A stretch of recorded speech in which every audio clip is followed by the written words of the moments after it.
Hey, welcome, listeners, watchers, to the next episode of the Better Life, Better Work Show. I'm Allison Crow, and this is episode number 119. I got some fresh energy today. I want to share some stuff with y'all. Also, hey, in the studio today with me are not only my dogs who are obsessively licking and making noise, but also the construction crew next door. Lee, stop. The construction crew next door. So it is what it is sound-wise. It is what it is sound-wise. Sometimes I feel like I have two faces.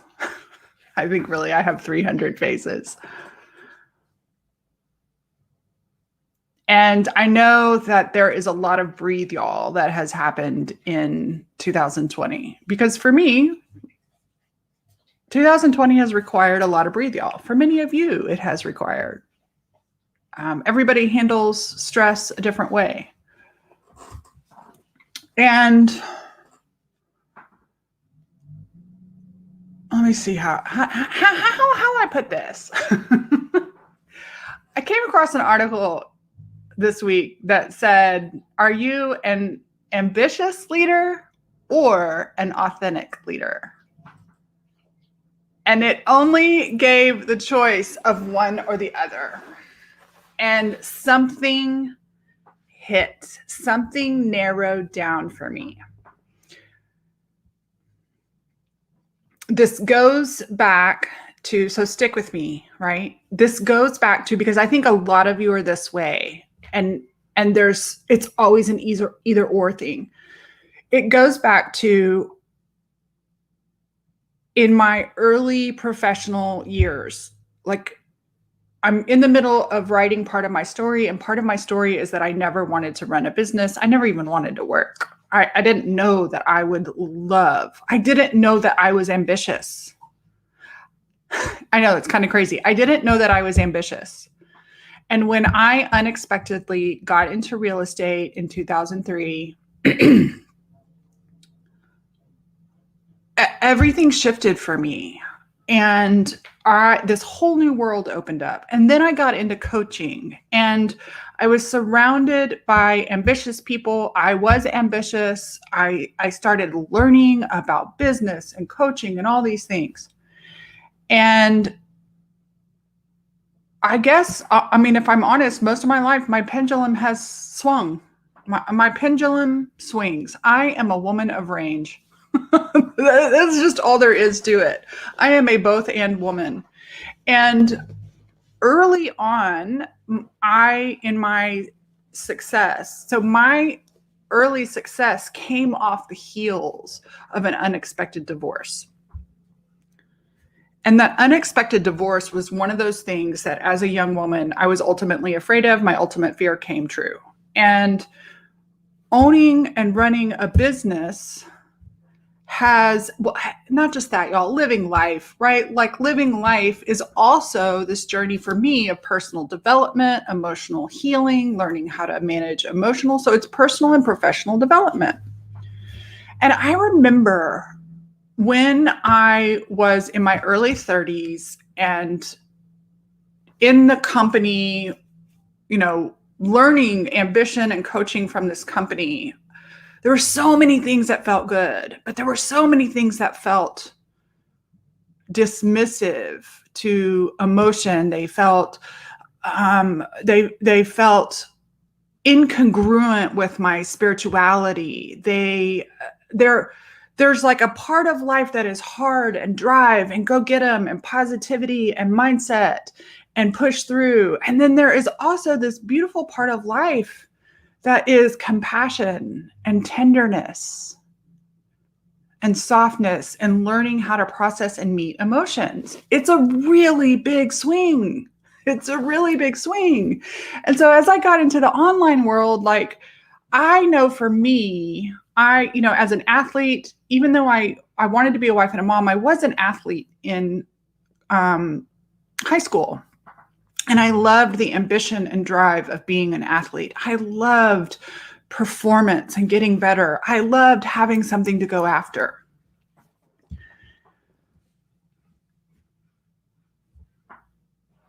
And one of the first books that really had an impact on me as in my early coaching career was The Power of Full Engagement. And Tony Schwartz, and I can't remember the other guy's name right now, sorry, but they talk about managing energy instead of time. And one of the concepts from The Power of Full Engagement, and recently, let me finish one sentence. One of the concepts from The Power of Full Engagement is, I know, Richard, I know, stick with me.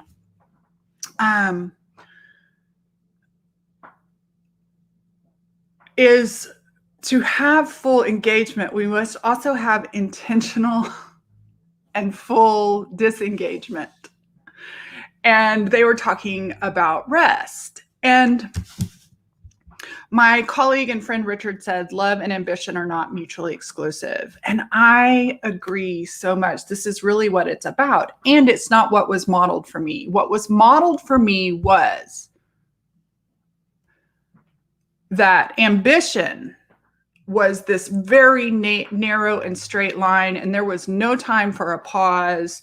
There was shame, blame, and guilt if you needed a break or had an emotional, the breakdown was like the breakdown to the breakthrough, which I do believe is true. And the breakdowns, I love examining the depth. I love being an emotional human being. And a lot of the people I saw in the ambitious world were machines. And they were machines that would eventually break down. But I often talk with my clients about being gardeners and not machines. But I still want a beautiful garden. And one of the ways I have fucked up my own thinking, and I'm really coming to this, is that, and I've told my clients before, like the breakdowns and the time off and even the ebb and flow are a part of the ambitious plan. And in the past, I've had my own mindset things. I didn't know how to meet the off side of me. I mean, I've been learning over the last 5 years. So I'll tell you what, these last 4 years, I have loved because they've been mentally challenging for me. I used to be, it's so funny. I took the Enneagram test last night. I've never tested the same on the Enneagram. And I'm like Enneagram multi-numbers. I don't know. And that's the thing. I'm a woman of range, depending on a lot of different things. And so I clearly, my innate undeveloped nature was Enneagram 7, want to have fun, life of the party. There's nothing wrong with Enneagram 7s. I just wasn't healthy Enneagram 7. Avoiding pain and conflict, avoiding disappointment, avoiding pain and conflict, avoiding discomfort, especially emotionally. Although physically, I'm not a big fan of discomfort either. Ask my husband. And through painting, this is one of those episodes where the journey matters. Like it's a place, I'm in a place today, this week, this last week, after taking some time off mentally, like taking time to actively disengage.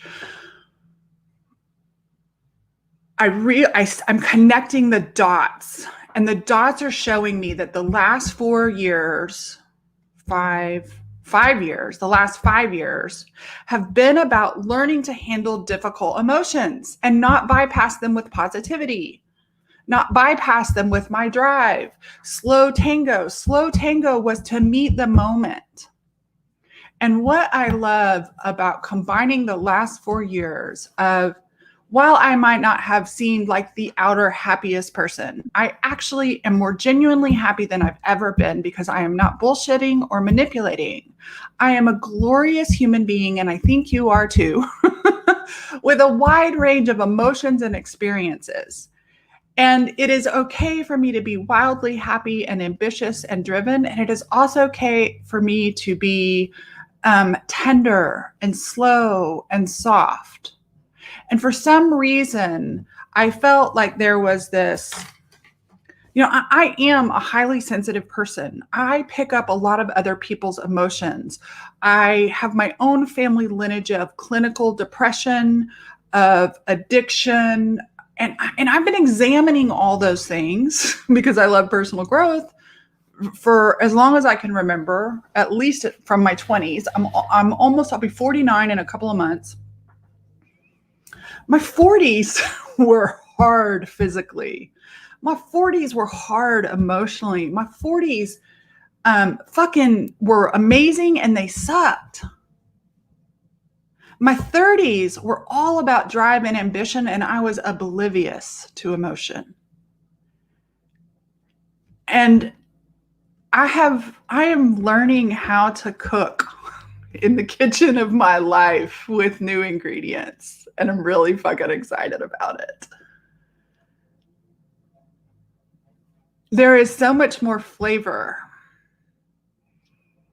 in making space for softness and tenderness when it is called for, and also not leaving our ambition and discipline and habits. I told somebody the other day, I was like, oh my God, when did I become the habits lady? When did I become the habits lady? And I know a couple of episodes ago, I did this like inspired action plus habits. And some of my peers and colleagues are like, I'm inspired action only. And I used to be that way. And I've become a habits person. I've become a habits to support. And I'm an inspired action person still, but I'm also a habits person. Why? Because of the way I want to feel in life. I don't just want to feel happy. I want to feel whole. I want to feel authentic. I want to feel free. I want to feel free to have off times. And I also want to feel crystal clear and disciplined and driven. And I realized that 2020 for me, I see all these memes about what a horrible, awful year it was. And I get that. And every time I see one, I have no complaints. I have some grief. I have some loss. I have a lot of frustration, but I have no complaints.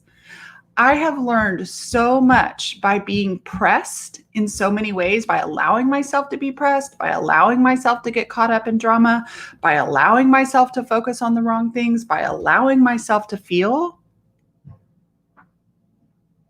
I feel like I'm coming to a place where I can finally not either be ambitious or be authentic, especially in the difficult. I mean, authentic is also the good stuff, but where it can be sensitive, where it can be about processing emotion and tenderness and compassion.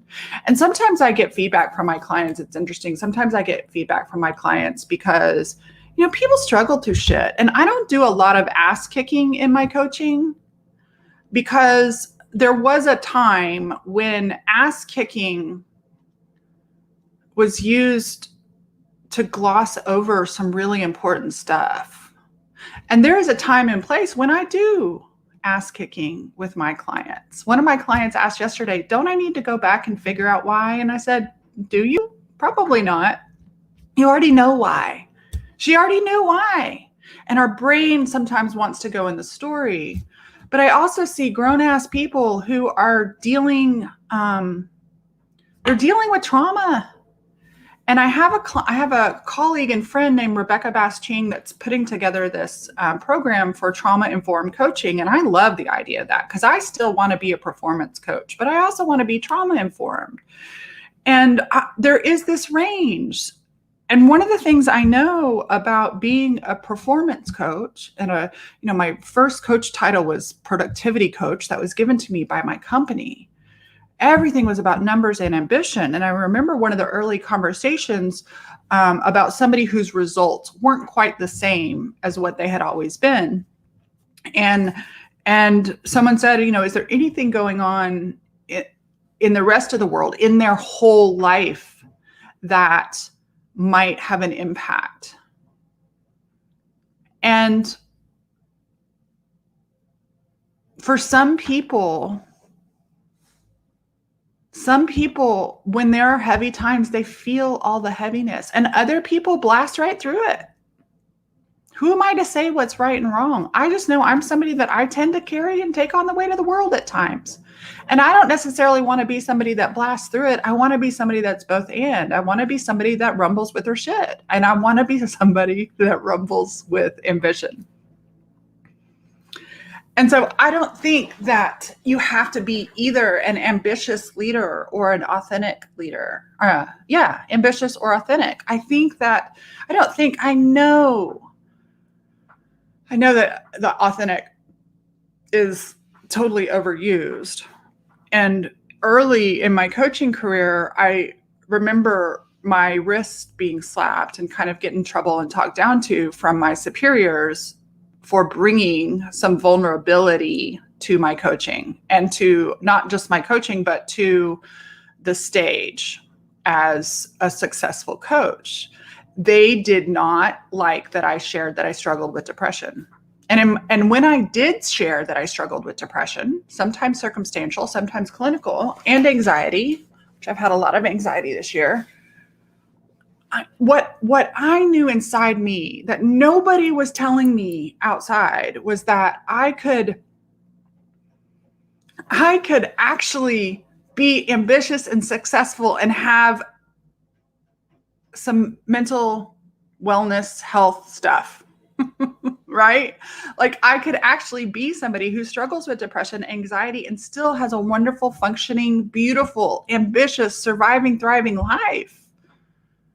My depression has been one of the biggest gifts of my life. My anxiety all those things led me to this path of caring about the human behavior and psychology and the world around us and all this big juicy life.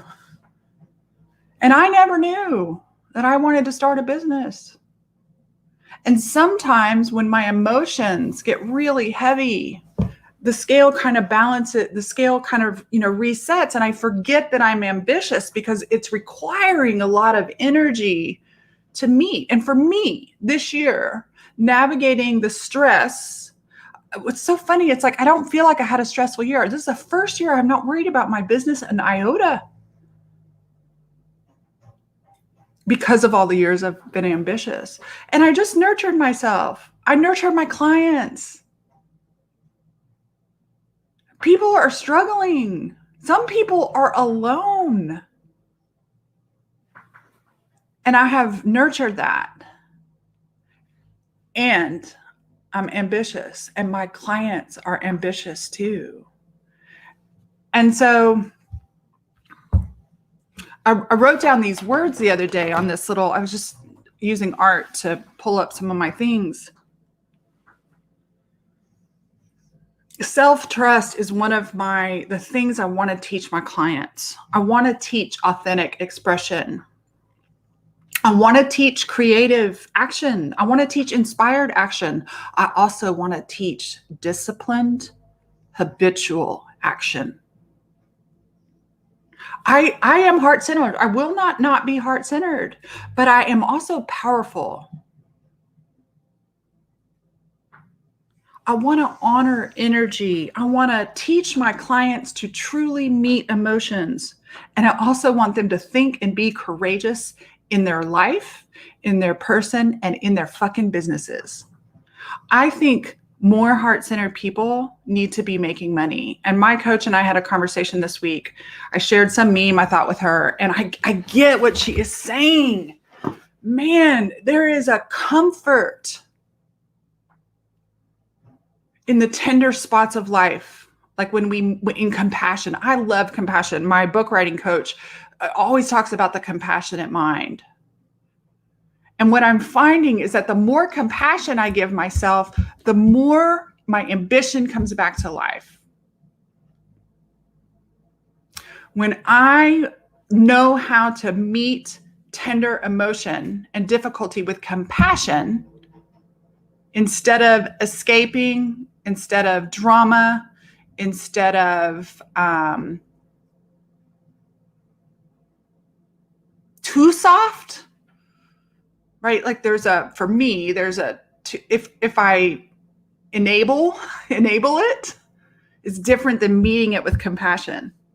And when I do that, I'm much quicker to turn around and remember that I'm ambitious and courageous, and that going after something feels good to me. That my purpose is not this thing out there, but that I like looking forward. I like both being in the present moment, and I like going after something. And whether I'm going after something that is just this week. You know what I'm going after today? This week, I'm going after this podcast. That's it. That's the only thing. I'm going after this podcast. And I'm beginning to think about shifts for my membership program. I'm beginning to think about possibly, I don't know for sure, but I'll share behind the scenes, like possibly creating an ambition class, like an ambition coaching session. We do a lot of deep inner work, but I also love the ambition. And I'm learning to create habits. You guys, habits. Since when did I become the habits person?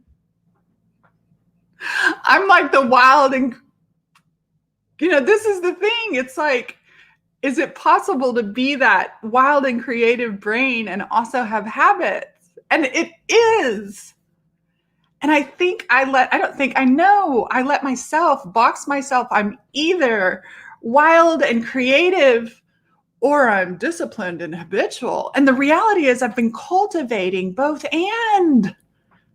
I've been cultivating this life and being a woman of range.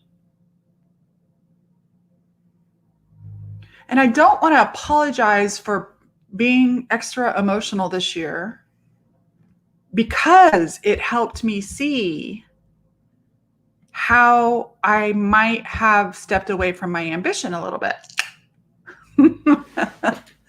And now I know I can go forward with new tools in the kitchen of my life and business.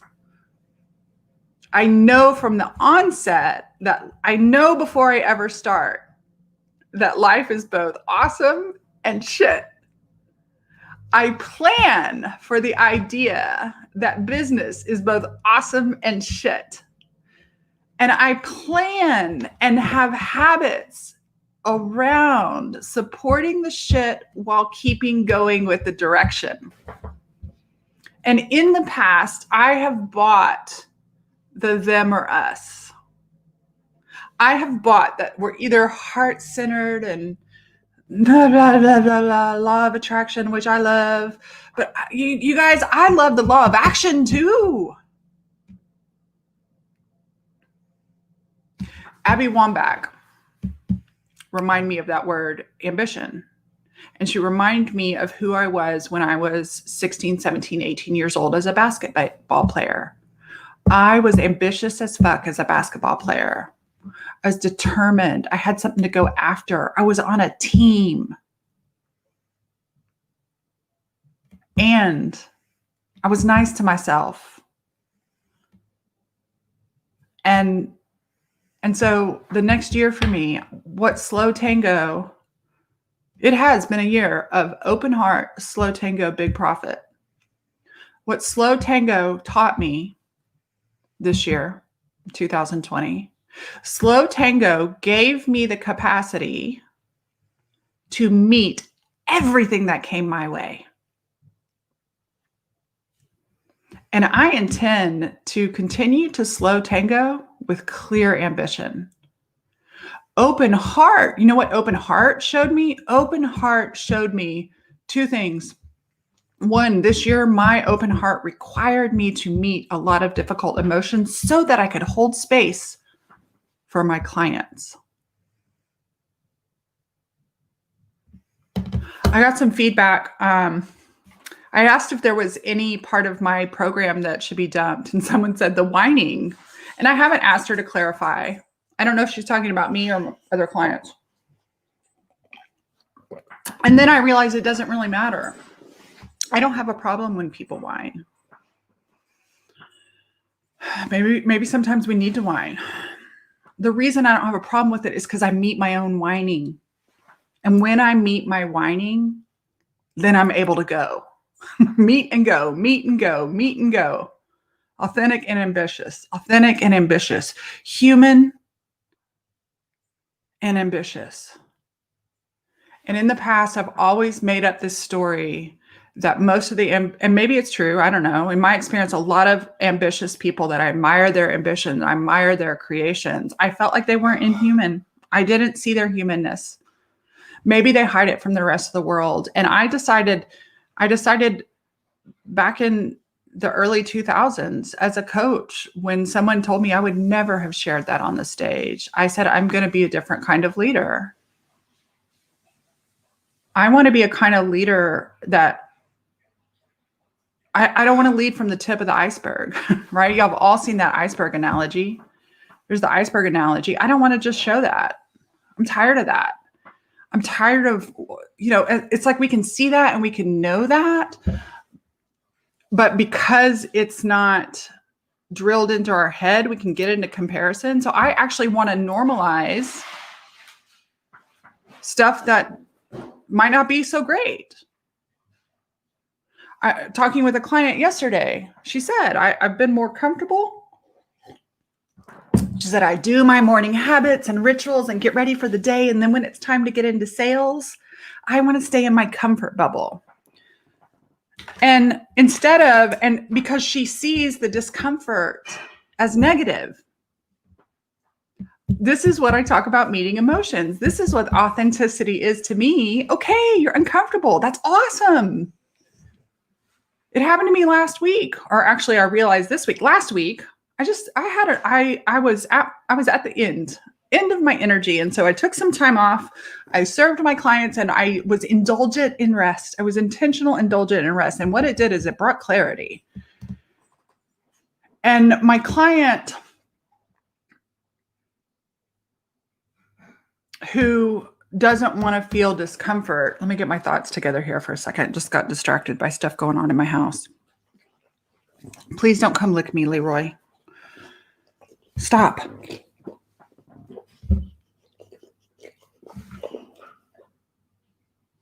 I told her, I said, the problem is you think discomfort, you think sales. Oh, it was what I did last week. I realized I got 5 no's. I made 5 proposals, 2 of them really big proposals, and 3 of them medium proposals, and I got 5 no's. Well, I got 4 no's and 1 not yet. I was in the ring making sales. And I wasn't necessarily sad about that, but it was, sometimes when you get a yes, it tends to bring the week up. But I got 5 no's last week. Nobody's talking about the no's. Nobody's talking about the cost. And what if we normalize the cost? What if we normalize that shit? Authentic and ambitious. I'm ambitious. And I'm thankful to be able to have had a year where I didn't have to be so ambitious. But the fact is, I love being ambitious. Oh, Abby Wambach. Abby Wambach in her new book talks about being grateful and ambitious. And yes, sometimes, a lot of times as women, I as a woman, I can't speak for every woman, but I as a woman struggle with power, with ambition, with going after things. There's a certain level that I'll let myself do. And I looked up a bunch of quotes about ambition yesterday, doing some research.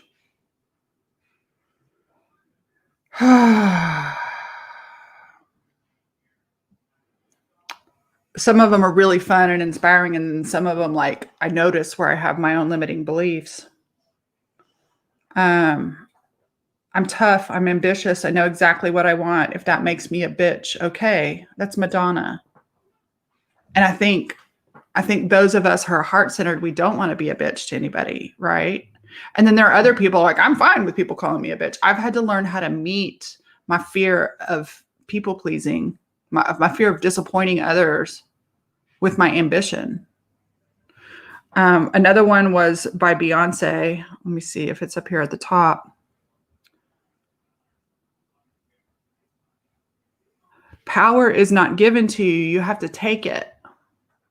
I don't, it was interesting listening to Brene Brown and Abby Wambach talk about power and how men in the business world will give themselves so much more credit and power, and women, I can be tentative in stepping into it. Because often stepping into my power has caused loss for me. I've lost people. I've lost friends. I've had a lot of loss when I step into power. But the thing is, now that I know how to manage my difficult emotions, disappointment is a part of life. My ambition might be set free because I'm getting better at being disappointed. And early on, my ambition was only okay if I avoided and ignored emotions and bypassed them. But that only got me so far. What's your experience with ambition? What's your experience with ambitious women? What's your experience with your own ambition? Are you letting your own ambition take root? Do you cut off your emotions to experience your ambition? Or are you able to navigate your emotions and your ambition at the same time?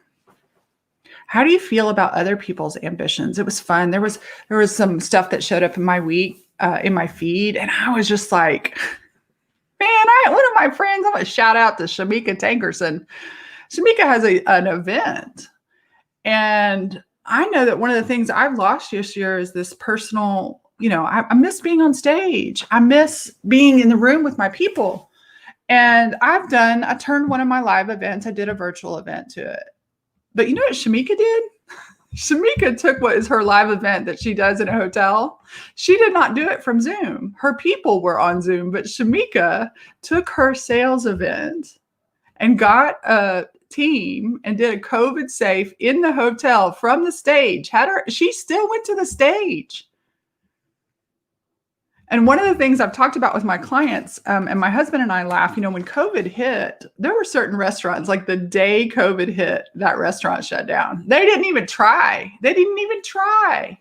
But then there are restaurants. Last night, my husband and I went and picked up Mexican food. And I was like, oh, I want to go somewhere we can sit on the patio because I want a margarita. And my friend said, oh, they can give margaritas. They have to-go margaritas. And some of these restaurants have adapted. Even the liquor laws adapted for COVID, right? And so, I got to thinking, do I want to be a business that says, oh, we can't do any of these things because of COVID or because of the circumstances? And I get the initial shock. But Shamika blew my mind because she still did her event. And if you look at the pictures, and the sun just came out, so my lighting's all off. If you look at the pictures, no, they didn't get to all be in the same room, but she had 2 giant TVs that showed her entire audience, and she was on stage just like she was in a room of 100 people. It was fucking fabulous. And she earned a fuck ton of money. And I haven't followed Shamika closely enough to see if she shared some of the behind the scenes about the mental process of making that shift. And I imagine, I don't know for sure, I can't project onto her, but I make up in my mind as a business owner, there's a lot of mental shift and emotional meeting that has to go on to do that. And that's what I want to do and be. I want to be somebody who's authentic, who is both able to hold the compassionate mind and the ambitious directional being. And I want to be somebody that meets the circumstance, meets the times. And honestly, the times took the wind out of me in a lot of ways. Like I said, it's weird. I mean, I also have my mental memory of this last year is both, and it's both really weird and hasn't felt normal. And I have been stressed about a lot of things, but I have not been stressed about my business one iota. That's foreign to me. That is foreign to me. Maybe the things I've been stressing about showed me that I didn't need to be stressing about my business for the last 17 years. So all that to say, I love this crazy life that we're living. I love talking to you. I love sharing my ideas. I love that you get something from sometimes me sharing these stories. I love your ambition. I love your tender heart in difficult times. And at the same time, I love your ambition. Profound engagement is a phrase that came from this book, The Great Work of Your Life. Can't remember the author's name right now. Stephen Cope, maybe, that my book coach, Heather Fraser, gave me. And he talked about the word profound engagement. And it had me ask the question, what am I profoundly engaged in? And frankly, I'd been profoundly engaged in political drama and COVID drama since February. Well, political drama for the last 5 years. I'm okay with that.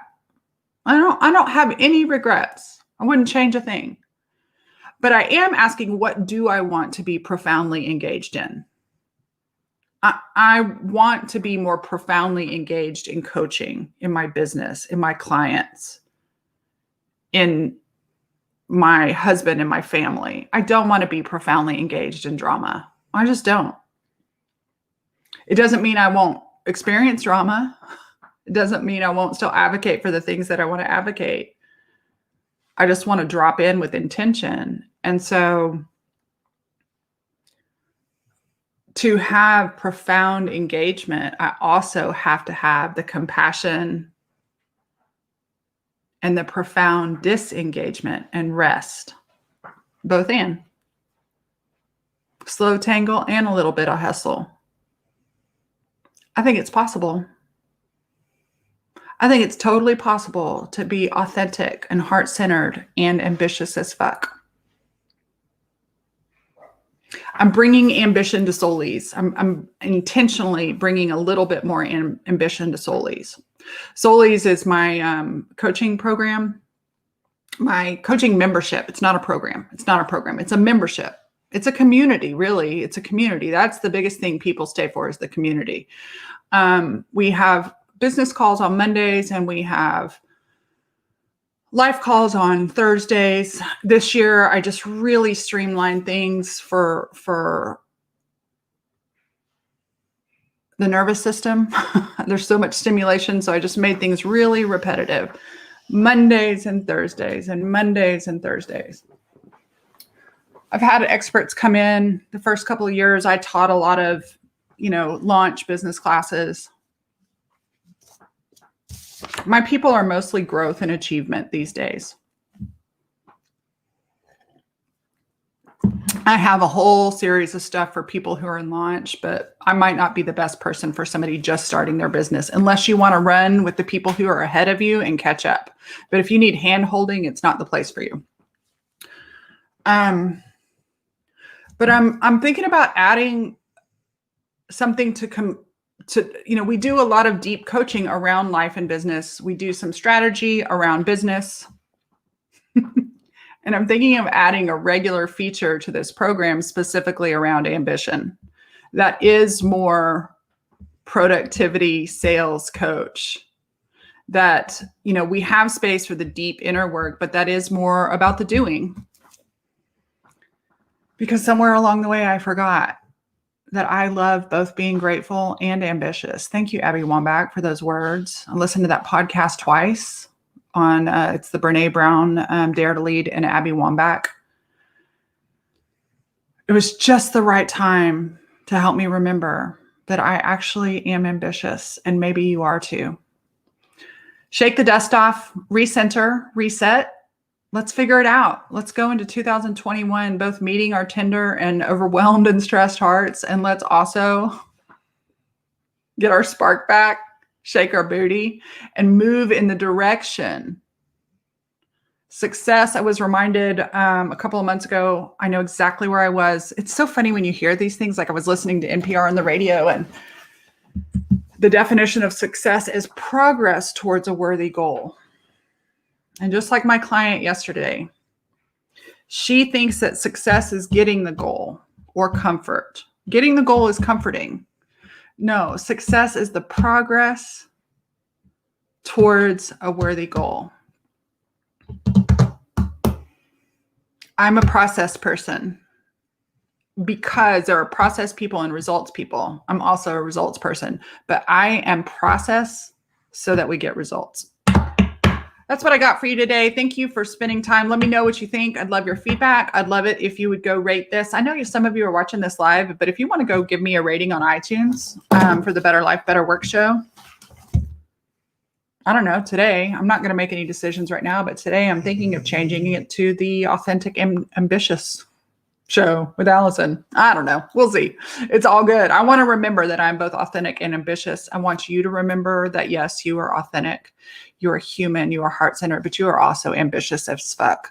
The world needs heart-centered people to be ambitious. We need to make good money so that we can do good things with our good money. I appreciate you guys.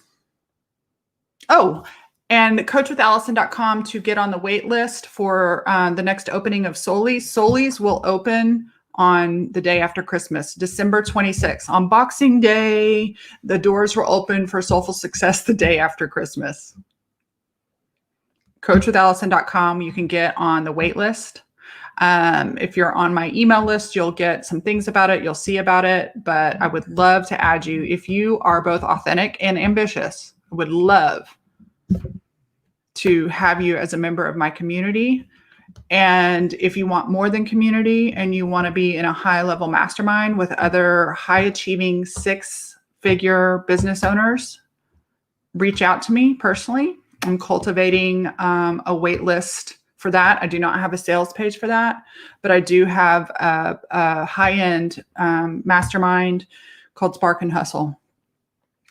And I'm beginning to take some names for that too. Peace out, you guys. Have an amazing weekend.